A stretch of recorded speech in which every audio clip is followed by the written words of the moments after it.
দুৰ্গাদাস বৰুৱাই অভিযোগ কৰিছে যে ইভিএমত যিমান ভোট পুলিং হৈছিল তাতকৈ সংখ্যা বৃদ্ধি পাইছে। এইটো আৰু ইলেকশ্যন গ'ল আৰু অভিযোগ কিবা কিবিবিলাকৰ একো ভেলু নাই এতিয়া। এইটোতো আৰু ইভিএমে ক'ব আৰু বেছি আছে না কম আছে আমিতো ক'ব নোৱাৰিম। বেচেৰা ইভিএমো মেচিনে হয়, গতিকে এতিয়া আৰু এইবিলাক কৈ লাভ নাই আৰু হয়নে। এতিয়া ইলেকশ্যনৰ আগতে যি ক'লাক আৰু ইলেকশ্যনৰ পিছত আৰু চবে দাদা ভাই মিলি সমাজখন আগুৱাই নিব লাগে, এইটোৱে কথা।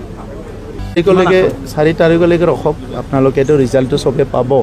আৰু মই এনে আগৰ পৰাই এটা স্বভাৱগত মই প্ৰেডিকশ্যনবিলাক বেছি নকৰোঁ আৰু তেনেকুৱা কথাবিলাক বেছি নকওঁ। কিন্তু আজিৰ সময়ত তেনেকুৱা নিৰাশাজনক একো খবৰ নাই, খুব আশাজনক আৰু ভাল খবৰে আছে। সেইকাৰণে 4 তাৰিখলৈকে ৰখক আপোনালোকে।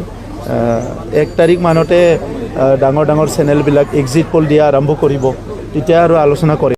দুৰ্গাদাস বৰুৱাই অভিযোগ কৰিছে যে ইভিএমত যিমান ভোট পুলিং হৈছিল তাতকৈ সংখ্যা বৃদ্ধি পাইছে। এইটো আৰু ইলেকশ্যন গ'ল আৰু অভিযোগ কিবা কিবিবিলাকৰ একো ভেলু নাই এতিয়া।